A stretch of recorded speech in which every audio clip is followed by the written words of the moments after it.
నమస్తే. మయన్మార్ అంతర్యుద్ధం భారత్కు ఉన్నటువంటి తలనొప్పుల్లో ఒకటి. నిజానికి 4 పెంట దేశాలు మన చుట్టూతో ఉన్నాయి. పాకిస్తాన్, ఆఫ్ఘనిస్తాన్, మయన్మార్, బంగ్లాదేశ్. వీటికి పెంటాధిపతి మరో దేశం చైనా. అక్రమ ఆయుధాలు, ఉగ్రవాదం, అక్రమ వలసలు, మాదక ద్రవ్యాలు ఇవన్నీ కూడా మన దేశానికి ఈ దేశాల నుండే వస్తున్నటువంటి థ్రెట్స్ అని చెప్పుకోవచ్చు. అన్నిటికంటే ప్రధానంగా అక్రమ వలసలు. మన చుట్టూతో ఉన్నటువంటి దేశాలన్నీ ఆల్మోస్ట్ ఇస్లామిక్ దేశాలు అయినా కూడా కొట్టుకు చేస్తూ ఉంటారు వారిలో వారు. బతుకు జీవుడా అని భారత్లోకి చొరబడతారు అక్కడ ఉన్నటువంటి పౌరులు. వారికి నీడనివ్వండి అని సోకాల్డ్ మానవ సంఘాలు, ఐరాస వంటివి చెబితే దానికేం అని వారికి ఇళ్ళు, వాకిలి, ఆధారు, ప్యాను, ఓటర్ ఐడి ఇలా అన్నీ ఇచ్చి ఓటు బ్యాంకు రాజకీయాలు చేస్తుంటారు మనోళ్ళు. వీటన్నింటి నడుమ ఒక సత్వర పరిష్కారం ఏదైనా ఉంది అంటే ఖర్చు ఎంతైనా పర్లేదు, గోడ కట్టేయడమే. ఆ పనినే ఇప్పుడు భారత ప్రభుత్వం చేయనున్నట్లుగా అమిత్ షా ప్రకటించారు. మయన్మార్లోని రాఖైన్ రాష్ట్రంలో క్షీణిస్తున్నటువంటి భద్రతా పరిస్థితుల దృష్ట్యా అక్కడకు వెళ్లొద్దని భారత పౌరులకు కేంద్రం సూచించింది. అలాగే ప్రస్తుతం అక్కడ ఎవరైనా భారతీయులు ఉంటే తక్షణమే బయలుదేరి రావాలని పేర్కొంది. రాఖైన్లో హింస చెలరేగుతున్న నేపథ్యంలో తొలిసారి భారత్ ఈ సూచనలు చేసింది. టెలికమ్యూనికేషన్ వ్యవస్థ, నిత్యావసరాల కొరత సహా పరిస్థితులు దారుణంగా ఉన్నాయని, భారతీయులు అక్కడకు వెళ్లొద్దని విదేశాంగ శాఖ హెచ్చరించింది. 3 ఏళ్ల క్రిందట ఫిబ్రవరి 2021లో ప్రజాప్రభుత్వాన్ని కూలదోసి సైన్యం అధికారాన్ని చేపట్టిన సంగతి తెలిసిందే.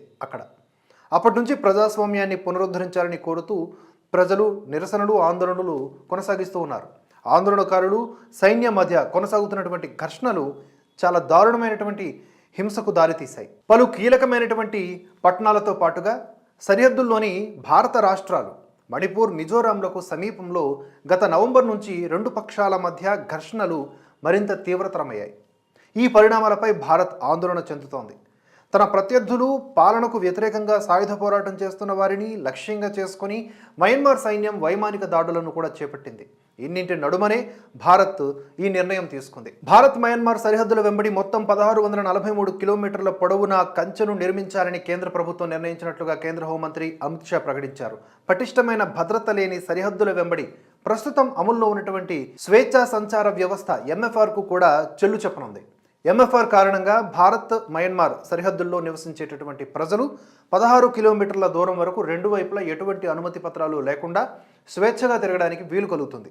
ఇప్పుడు 1643 కిలోమీటర్ల పొడవైనటువంటి భారత్ మయన్మార్ సరిహద్దు మిజోరాం, మణిపూర్, నాగాలాండ్, అరుణాచల్ ప్రదేశ్ మీదుగా సాగుతుంది. భారత్ ఈస్ట్ యాక్ట్ పాలసీలో భాగంగా 2018లో ఎంఎఫ్ఆర్ అమల్లోకి తెచ్చింది. అయితే దీనివల్ల సరిహద్దుల మీదుగా భారత్లోకి కుకీ తీవ్రవాదులు చొరబడుతున్నారని ఆరోపిస్తున్నటువంటి ఇంఫాల్ లోయ ప్రాంత మైతీ తెగకు చెందినటువంటి ప్రజలు సరిహద్దుల వెంబడి కంచె నిర్మాణం చేయాలని చాలా కాలంగా డిమాండ్లు చేస్తూ ఉన్నారు. కంచె లేకపోవడం వల్ల పటిష్టమైన భద్రతా ఏర్పాట్లు లేని ఈ అంతర్జాతీయ సరిహద్దులను అవకాశంగా తీసుకుని స్మగ్లర్లు సైతం భారత్లోకి మాదక ద్రవ్యాల అక్రమ రవాణా చేస్తూ ఉన్నారని చెప్పి వారు ఆరోపిస్తూ వస్తున్నారు. దీంతో భారత్ మయన్మార్ సరిహద్దు వెంబడి 1643 కిలోమీటర్ల పొడవున కంచె నిర్మించాలని నరేంద్ర మోదీ సర్కార్ నిర్ణయించినట్లుగా సామాజిక మాధ్యమం ఎక్స్ వేదికగా అమిత్ షా ప్రకటించారు. మెరుగైన నిఘా వ్యవస్థతో పాటుగా సరిహద్దుల వెంబడి గస్తీ మార్గాన్ని కూడా నిర్మించడం జరుగుతుందని ఆయన ఈ సందర్భంగా తెలిపారు.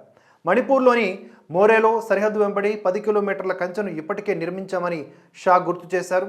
అరుణాచల్ ప్రదేశ్లో 1 కిలోమీటరు, మణిపూర్లో అదనంగా దాదాపుగా 20 కిలోమీటర్ల కంచె నిర్మాణానికి ఆమోదం లభించిందని, త్వరలోనే పనులు ప్రారంభమవుతాయని ఆయన చెప్పారు. కేంద్రం తీసుకున్న ఈ నిర్ణయంపై మీ కామెంట్స్ని తెలియజేయండి. మరో అప్డేట్తో మళ్ళీ కలుసుకుందాం. జై హింద్, జై భారత్.